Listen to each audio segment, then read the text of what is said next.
Did you know that the conversation going on within your own head is more important than any other conversation you will ever have on a day-to-day basis?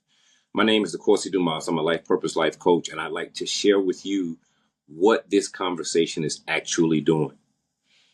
It's called your self-talk, and it can either be positive or negative. Now let's look closer at the negative self-talk. I want to look at this through the lens of neuroscience, which is the science of the brain, because negative self-talk is not just mental chatter. It has very real effects on both the brain and the body. One of my most favorite parts of the brain is what's deemed as a threat detection system, also known as the amygdala activation. Negative self-talk that sounds like this: I'm not good enough. I don't have enough money. There's not enough time in the day. All of this is often processed by the amygdala, the brain's alarm system. The amygdala doesn't distinguish between a real external threat and a mental one that only exists in the mind.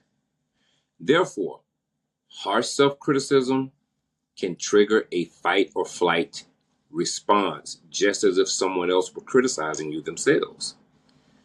After my 10 years of vacationing behind the wall, when I came out in 2002, I knew all too well what negative self-talk looked and sounded like.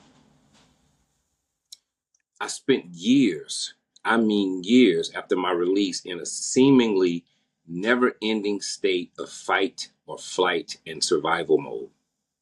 And this repeated activation strengthens neural pathways for fear, anxiety, and stress responses, making the brain more prone to negativity over time. Self-critical thoughts only increase activity in the pituitary gland and the adrenal gland areas, which elevate your cortisol levels, which is the stress hormone, or one of the stress hormones. And over time, long-term cortisol elevation impacts the body. The immune system, because it becomes suppressed, and this leads to the risk of higher illnesses. Metabolism, more stored abdominal fat, and blood sugar imbalances. Brain structure, this can shrink dendrites in the hippocampus, which impairs memory.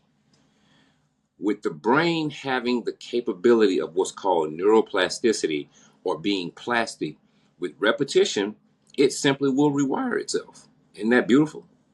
And negative